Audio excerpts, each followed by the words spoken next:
Halo! Halo. Halo! Can see your halo.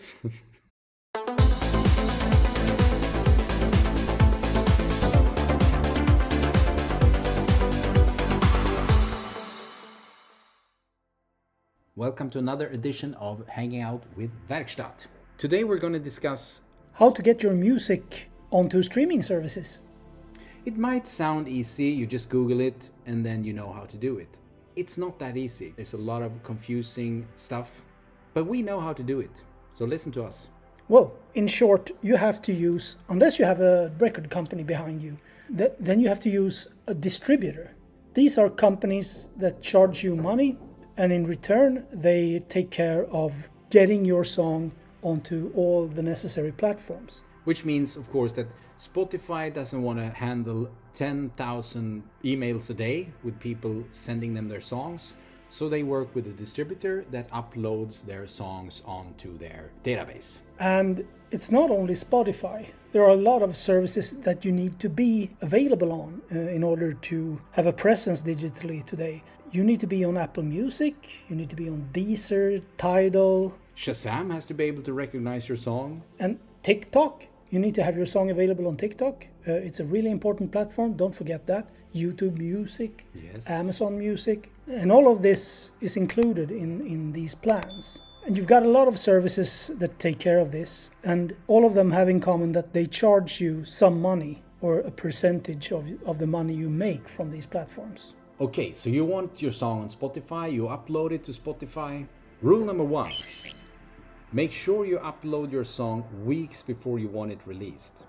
Why, you might ask? This is because in order to get your song noticed, you need it to be playlisted. In other words, you need Spotify or Apple Music curators to put your song on playlists. Because how's anyone going to find it if it's not on any playlists? Exactly.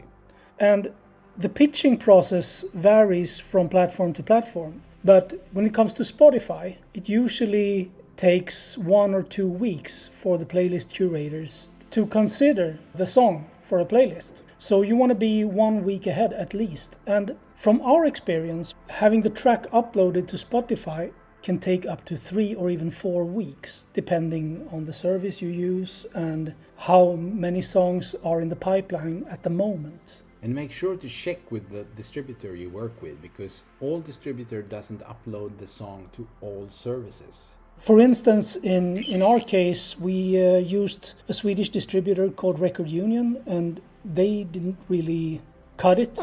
We didn't think they were good enough, so we switched to a distributor called Amuse. And Amuse were a joy to work with. They were fast. They uploaded the track fast, but they didn't have Beatport as one of the digital stores that they distribute to.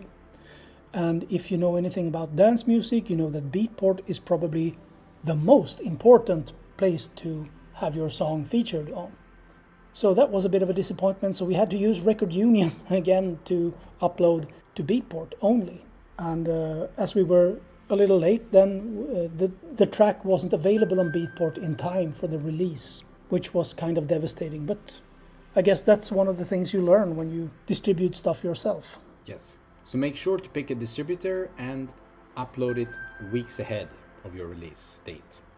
And there are a lot of things to consider when you choose a distributor. Make sure you check out what kind of offers they have, because some of them are very expensive and they don't deliver that much. I mean, we used Record Union to begin with, and it's kind of expensive. It was like $25, and it's not a one-time payment. It's $25 per year. So this will happen every year. You want to keep your track on Spotify, Apple Music, and so forth. And although they are expensive, they are not very fast or efficient. So with Amuse, we got a completely different deal. We settled for a one-time payment of $29, I think, and that included unlimited releases during a year. So that's a lot cheaper. But again, Beatport wasn't supported. So you have to check out all these things before you choose a distributor. And also, some of these distributors take quite a bit of money from what you earn from being on these platforms. So make sure to check out what their percentage is so you don't get robbed on all your earnings. So what about sound formats? What do you upload? This is important. It's not MP3s. No, definitely not. The most common thing is that they want the file to be 16-bit WAV format. So forget about 24-bit AIFF files or high-resolution MP3s. That won't work. So 16-bit WAV is the way to go. Yeah. And also you upload a cover for your song, and there's certain rules about that too. There sure is. For starters, it needs to be 3000 by 3000 pixels. It's a square, more or less. Yeah, it's a square. And you have to make sure that it's 3000 by 3000. If you submit a cover that is 1500 by 1500, that won't work.